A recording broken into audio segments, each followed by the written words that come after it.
The world trembles.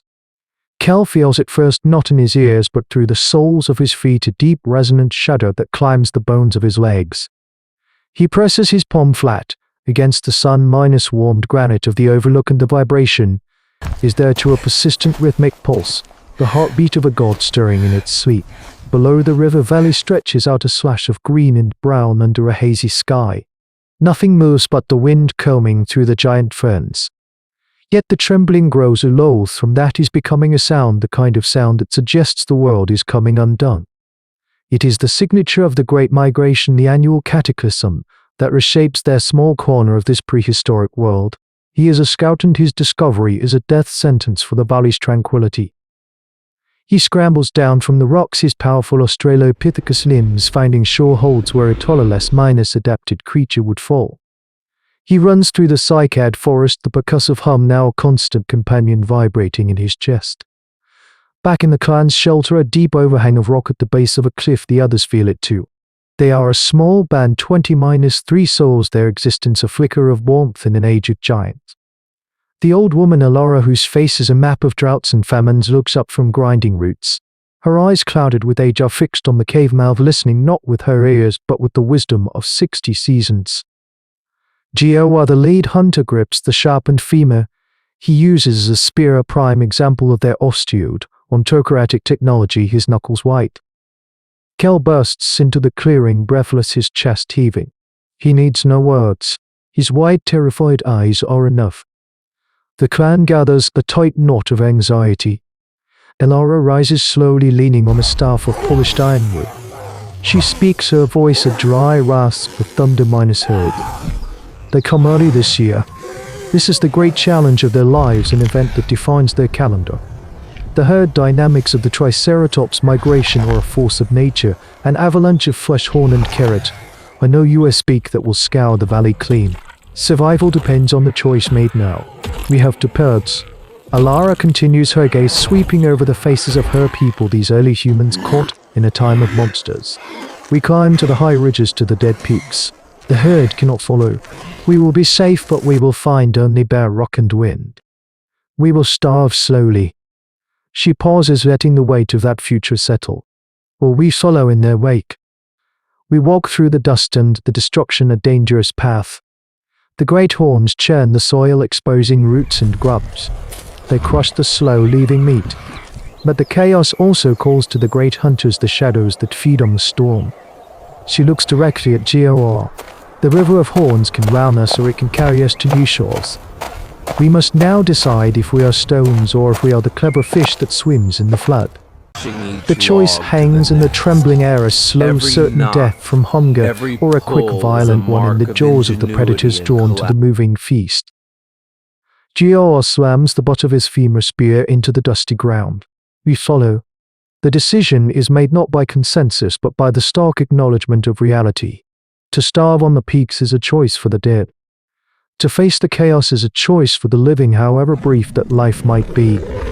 The clan moves, a fragile procession of these ancient humans, leaving the only home they have ever known. They don't walk beside the migration, that would be suicide. They trail it, moving through the scarred world left behind. The air is a choking curtain of dust, thick with the smell of crushed vegetation and animal moss. The ground is a ruin plowed by 1,000 tons of flesh, the giant footprints of the Triceratops, filled with muddy water. For days, they live on the scraps of the cataclysm, digging for exposed roots and feasting on a young Strathiamimus, its leg broken in the stampede. It is a meager existence, but it is existence. On the 5th day they find it, or rather it finds them. The clan is huddled in a grove of shattered ginkgo trees when a different tremor shakes the earth. This is not the rolling thunder of the herd, but a focused cataclysmic footfall, a single heavy tread that makes the tea fade. Gor shoves everyone into the deepest part of the thicket, his hand over his child's mouth to stifle a whimper. Through the screen of leaves they see it, the Tyrannosaurus Rex. It is a creature born of nightmare. Its head is large as a man, its hide the color of dried blood and rock. It is not hunting them.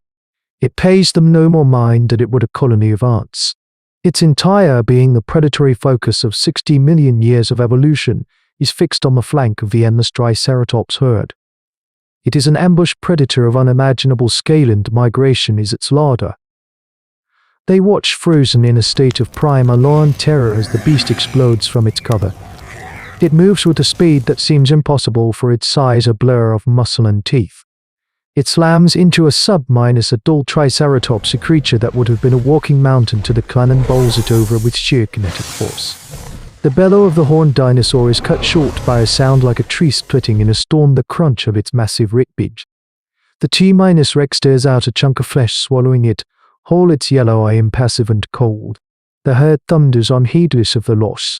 This is the brutal economy of prehistoric life. But Geo sees something else. He watches the tyrant drag its skill into a narrow defile between two rock spires to feed, jealously guarding its prize. He sees the way its attention is absolute, its focus a narrow burning beam. He sees a pattern, and in that pattern he sees an insane, desperate opportunity. That night, huddled around a tiny smokeless fire, he lays it out. It is the king of this world, he says, his voice a low whisper. But even kings have their routines. It follows the herd. It kills. It drags its food to a safe place. It is so focused on the mountains of meat that it does not see the pebbles at its feet. We are the pebbles. He picks up a long splintered shard of obsidian. The horns crush everything, but they also carve the land. Free sun rises from here, the valley narrows into the Serpent's Pass. The herd will be squeezed tight. It will panic. The tyrant will follow, looking for the weak, the trampled. That is where we will be. The others stare at him, their faces masks of disbelief. To hunt the hunter of gods.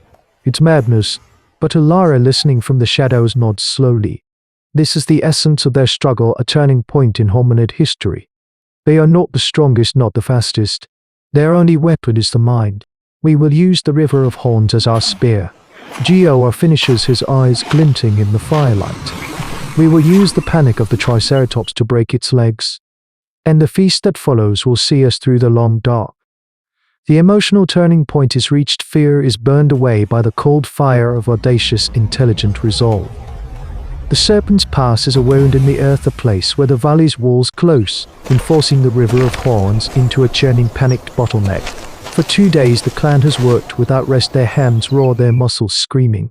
They have piled rocks on a high, crumbling ledge overlooking the narrowest point of the pass. They have sharpened every sliver of bone and flint they possess, turning their meager collection of ancient tools into a lethal arsenal. Now they wait, hidden in the crevices of the cliff face, a tiny guild of scavengers preparing to poach the ultimate predator. The ground begins to vibrate, the prelude to the storm. The first Triceratops, a massive bull with a scoured frill, appears at the mouth of the pass, its small eyes wide with alarm. Behind it, a sea of bodies presses forward, an unstoppable tide. The noise builds from a rumble to a deafening roar of bellowing and the splintering crash of horns against rock. Geo gives a sharp nod. Kale, youngest and swiftest of the hunters, slips from the rocks. This is the moment of altruism, the fulcrum upon which their future pivots.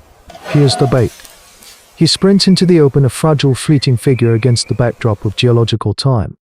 He screams a high, piercing cry and hurls a stone at the Tyrannosaurus Rex as it appears stalking the edge of the chaos.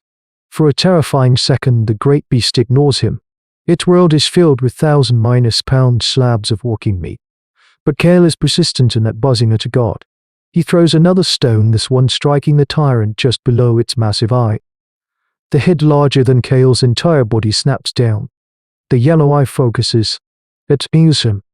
The T-Rex lets out a roar that is not a sound but a physical force, a shockwave that rattles the stones. It turns from its intended prey and takes a step toward the small hominid, a step that cracks the very bedrock. This is the signal. Now, Geo bellows, his voice swallowed by the pandemonium. From the ledge above, the clan unleashes its own avalanche. The carefully piled rocks rain down not on the T-Rex, but onto the heads of the Triceratops directly in its path. The panicked animals, already compressed and terrified, surge away from the rockfall, directly into the tyrant's side. The T-Rex is impossibly powerful, but it is not prepared for the blind multi-stun impact of a stampeding bull. There's a sound that defies description, a wet, sickening crack that echoes even over the din of the herd. The T-Rex's leg twists at an unnatural angle. It tumbles its immense weight, becoming its own enemy.